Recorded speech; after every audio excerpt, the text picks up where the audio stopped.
नमस्कार दोस्तों, स्वागत है आपके YouTube channel top trending GK में। दोस्तों, railway group D ITI versus जो 10th पास कैंडिडेट का केस है उसका फाइनल जजमेंट कॉपी है, ऑर्डर है, वो आ चुका है। देखते हैं पूरे ऑर्डर, जो 18 पेज का ऑर्डर है। प्रत्येक पॉइंट को बारीकी से समझते हैं, आपके केस की मेरिट देखते हैं, किस आधार पर ये निर्णय लिया गया और रेलवे के फेवर में गया कि जो योग्यता है वो 10th पास या आईटीआई बरकरार रहेगी। इस ऑर्डर के पेज नंबर 13 पर आप देखेंगे तो इसमें मेंशन किया गया है कि जो योग्यता चेंज करने का निर्णय है वो अचानक नहीं लिया गया है। ये बहुत पहले की प्रक्रिया है और इसमें उन्होंने प्रूफ भी दिए हैं। जिसमें आप नीचे देखेंगे तो यहाँ पर सिग्नेचर वगैरह है 30 सितंबर 2024 का, और योग्यता तो जनवरी 2025 में चेंज हुई। और भी नीचे काफ़ी हस्ताक्षर। और जो तेज प्रताप वाला केस था ना सुप्रीम कोर्ट है, जिसमें बात हो रखी थी कि भर्ती विज्ञप्ति के बाद उसमें नियम चेंज नहीं कर सकते, तो इसमें इन्होंने मेंशन किया rule of the game were not change Midway, यानी भर्ती के बीच में गेम के नियम चेंज नहीं किए जा सकते। और यहाँ पर आप देखें तो कोर्ट ने कहा कि 28 दिसंबर की डेट को हम इंडिकेटिव नोटिस मान रहे हैं, ये एडवर्टीजमेंट की डेट नहीं है। Date of publication of advertisement है 22 जनवरी 2025 की, और ये यूपीएससी में रेलवे में कैंडिडेट को अलर्ट करने के लिए इस प्रकार की प्रैक्टिस के तहत इंडिकेटिव नोटिस है वो जारी किया जाता है। तो कहने का मतलब कैट ने जो इंडिकेटिव नोटिस को एडवर्टीजमेंट बिल्कुल नहीं माना है। उन्होंने कहा कि जो डेट ऑफ रिक्रूटमेंट है वो 22 जनवरी 2025 से ही काउंट होगी। अब इस केस को पूरे को अपन विस्तार से देखते हैं, 18 पेज को शुरुआत से देखते हैं, ठीक है। इस बीच आपको बता दूं, आज मिडनाइट से टेक्स्ट बुक पास प्रो की लोवेस्ट प्राइस की डील लाइव हो रही है। 13 और 14 नवंबर के लिए लाइव रहेगी। कूपन कोड टीटीजी के अप्लाई करना। वैसे पास प्रो की प्राइस 600 रुपये के आसपास रहती है, लेकिन केवल 2 दिवस के लिए ये सेल आई है। इसमें आप लाभ उठा सकते हो, विशेषकर ग्रुप डी के कैंडिडेट जो एग्ज़ाम की तैयारी कर रहे हैं। 2024 के पेपर मिल जाएंगे। रेलवे के जो एग्ज़ाम हो चुके हैं 2022 के सारे पेपर आप यहाँ से प्रैक्टिस कर पाएंगे। लिंक डिस्क्रिप्शन बॉक्स में है। जो टेक्स्ट बुक पास प्रो से नहीं जुड़े हैं, एक ही पास प्रो में सारे एग्जाम्स के मॉक टेस्ट आपको मिल जाएंगे।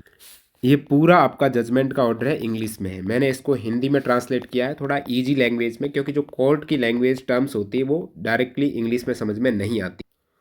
तो आपका रिजर्व हो गया था फैसला 4 नवंबर 2025 को, और ये ऑर्डर आउट हुआ है 12 नवंबर 2025 को। 2 जजेस की बेंच का ये फैसला है।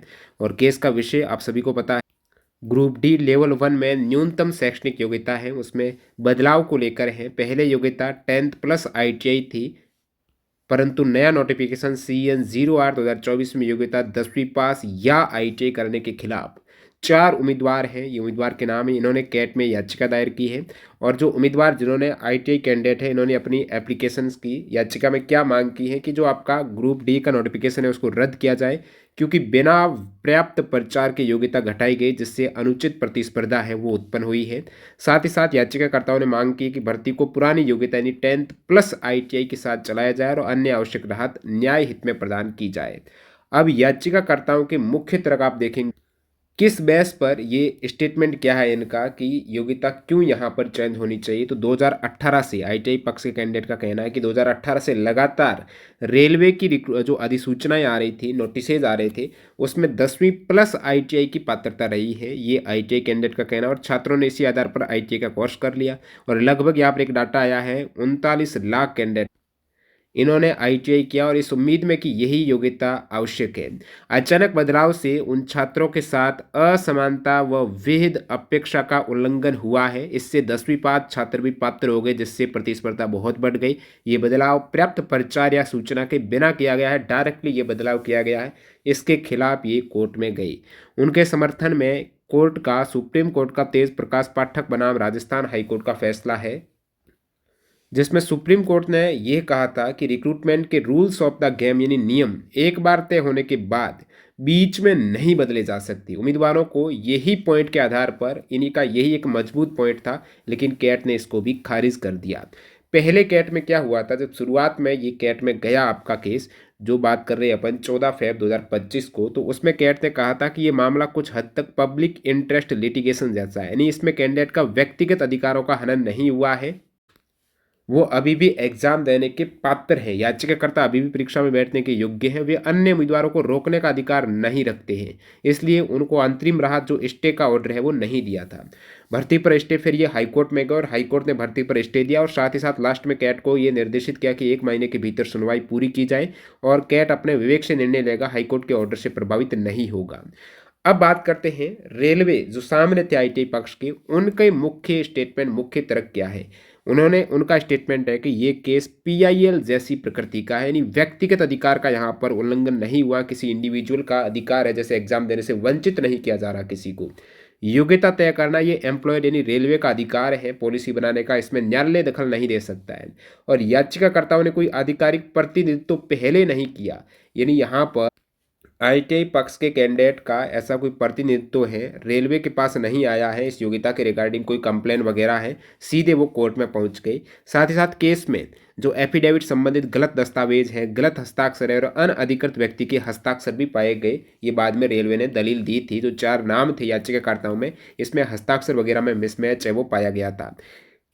साथ ही साथ रेलवे ने, जैसे याचिकाकर्ताओं की तरफ से, आईटीआई पक्ष की तरफ से एक डेट आ रही थी 21 जनवरी 2025 के नोटिफिकेशन की, लेकिन असली विज्ञापन तो 22 जनवरी 2025 को आया था। तो ये भी कोर्ट में एक गलत डेट वहां पर मेंशन हो गई थी। नई पॉलिसी जो RB 01 2025 है, जिसमें एक तरीके से ग्रुप डी की योग्यता चेंज की थी, वो 2 जनवरी 2025 को नोटिस आया था। और उस नोटिस के तहत पुराने जितने भी नियम है, जिसमें भर्ती की योग्यता ITI plus 10th plus ITI थी, वो निरस्त हो चुके थे इस 2 जनवरी 2025 के नोटिस के मुताबिक। अब रेलवे ने कहा कि केवल प्रतिस्पर्धा बढ़ने से नियम चुनौती योग्य नहीं हो जाते, कि प्रतिस्पर्धा बढ़ गई इसलिए ये नियम चुनौती योग्य है। किसी उम्मीदवार का अधिकार केवल परीक्षा में बैठने का है, नियुक्ति का अधिकार नहीं है। और रेलवे द्वारा कुछ प्रमुख कानूनी दलीलें भी दी गई है, कुछ केसेस के नाम भी बताए हैं। Mallikarjun Rao versus state of Andhra Pradesh case आप देखेंगे, इसमें ये निर्णय आया कि भर्ती नियम तय करना सरकार का अधिकार है। साथ साथ में एक और केस है जो कालिदास 32 का, उसमें चयन में भाग लेना अधिकार, नियुक्ति नहीं। आप एग्जाम में भाग ले सकते हो लेकिन नियुक्ति नहीं। गलत सत्यापन पर केस खारिज है, जैसे कि यहाँ पर गलत अटैचमेंट वगैरह था, उस केस में केस खारिज भी हो सकता है, ये भी रेफरेंस लिया गया। बाकी आप देख सकते हो पूर्व निर्णयों का गलत उद्धरण अनुचित है, पहले के जजमेंट का गलत एग्जाम्पल देना भी अनुचित है, ये भी स्टेटमेंट है। तेज प्रताप पाठक है, रूल्स ऑफ गेम तभी लागू होता जब नियम विज्ञापन के बाद बदले जाए। और रेलवे का कहना, विज्ञापन से पहले जो विज्ञापन की डेट है हम 22 जनवरी मान रहे हैं, न कि 28 दिसंबर इंडिकेटिव नोटिस की। अब कैट का अंतिम निर्णय आप देखेंगे तो ट्रिब्यूनल के प्रमुख निष्कर्ष के तहत रेलवे द्वारा योग्यता बदलने का निर्णय धीरे धीरे और विधिवत प्रक्रिया से लिया गया है। ये कोई मनमाना या अचानक निर्णय नहीं लिया गया कि अचानक योग्यता बदल दी। इस पक्ष की जो रूल बदला गया है ये क्रमिक हुआ है, अचानक नहीं हुआ है, क्रमबद्ध तरीके से। यहाँ पर आप देखेंगे तो ये पूरी डेट्स वगैरह इन्होंने मेंशन की हैं। 30 सितंबर 2024 का टाइमिंग के साथ में, उसके बाद 30 सितंबर 2024 का और है, फिर 9 अक्टूबर 2024 का भी हस्ताक्षर हुए इस पर। अलग अलग नवीन गुलाटी का हुआ, इसमें 2 जनवरी 2025 को हुआ है। इस प्रकार से ये फाइनल एक तरीके से पॉलिसी चेंज हुई है, अचानक नहीं हुई है कि डायरेक्टली चेंज कर दी इन्होंने। उसके बाद इंडिकेटिव नोटिस, कैट का जो निर्णय आया उसमें जो मेरिट्स की बात कर रहे हैं अपन। इंडिकेटिव नोटिस जो 28 दिसंबर 2024 है, केवल पूर्व सूचना थी, कैंडिडेट को अलर्ट करने के लिए थी। ये उन्होंने मेंशन किया ऑर्डर में, जिस प्रकार यूपीएससी में भी होती है। ये एक तरीके से असली विज्ञप्ति नहीं है। असली भर्ती प्रक्रिया 22 जनवरी 2025 के विज्ञापन से शुरू हुई, ये कैट का कहना है। और योग्यता में बदलाव इससे पहले यानी 2 जनवरी 2025 को हो गया था, 22 जनवरी से पहले। इसलिए रूल्स ऑफ द गेम जो तेज प्रकाश पाठक का मामला सुप्रीम कोर्ट का है, वो यहाँ पर इन्होंने नहीं माना है। याचिकाकर्ता अब भी पात्र और परीक्षा में शामिल हो सकते हैं, तो ये उनका कोई कानूनी अधिकार, लीगल राइट्स नहीं है, इससे प्रभावित नहीं हुआ। अभी भी वो रिक्रूटमेंट में शामिल हो सकते हैं। मामला न तो व्यक्तिगत अधिकारों से जुड़ा था, न ही कोई पक्षपात, इसलिए न्यायालय हस्तक्षेप नहीं करेगा पॉलिसी मैटर पर। ये अंतिम फैसला की बात करेंगे कैट का। The OA is devoid of merit, deserve to be dismiss and is accordingly dismissed, यानी ये याचिका निराधार पाई गई और खारिज कर दी गई। साथ ही सभी इसके साथ 4 से 5 और मिसलेनियस एप्लीकेशन थी, वे भी निस्तारित कर दी गई हैं, और कोई भी इन पर कॉस्ट वगैरह नहीं लगाई गई है, लागत नहीं लगाई गई है।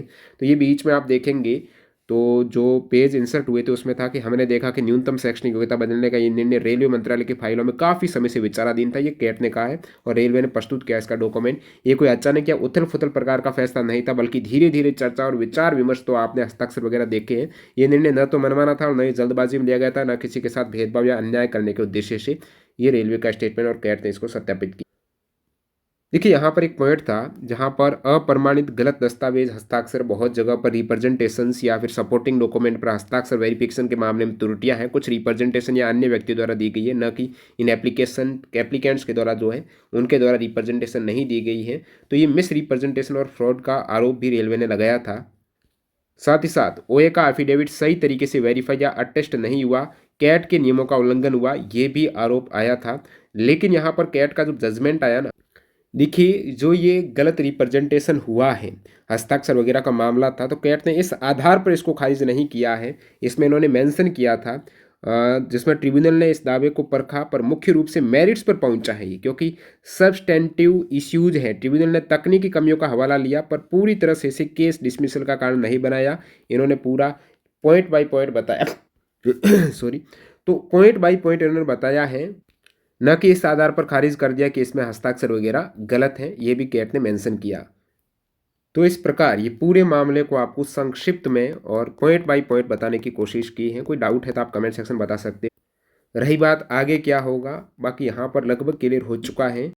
जो मेरिट्स हैं वो 10th के फेवर में ज़्यादा लग रही हैं, क्योंकि दोबारा ये केसेज अभी सुप्रीम कोर्ट में जाने वाला है और सुप्रीम कोर्ट ने इस पर स्टे लगाया था।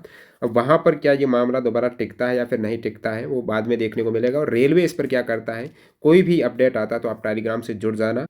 बाकी यहाँ पर इस केस के अकॉर्डिंग आपको तैयारी है वो जल्दी बहुत तीव्र गति से करनी चाहिए। कभी भी एग्ज़ाम हो सकता है, अभी नवंबर में तो नहीं होगा, लेकिन दिसंबर एंडिंग में संभावना बन रही है, यानी दिसंबर में कभी भी हो सकता है। बाकी यहाँ पर हाई कोर्ट रोक लगा देता है, फिर 2026 में ये चला जाएगा मामला। तो यहाँ पर अभी आप यदि प्रैक्टिस कर रहे हो रेलवे 2024 के एग्जाम्स के साइंस के सारे क्वेश्चंस एनसीईआरटी से, तो आप एनसीईआरटी के 23 चैप्टर वाइज पूछे गए 2024 के 2022 ग्रुप डी के क्वेश्चंस की ई बुक हमारी वेबसाइट से डाउनलोड कर सकते हो। कैसे डाउनलोड करनी है, डेमो वीडियो है वो डिस्क्रिप्शन बॉक्स में लिंक है, उसको आप चेकआउट कर सकते हो।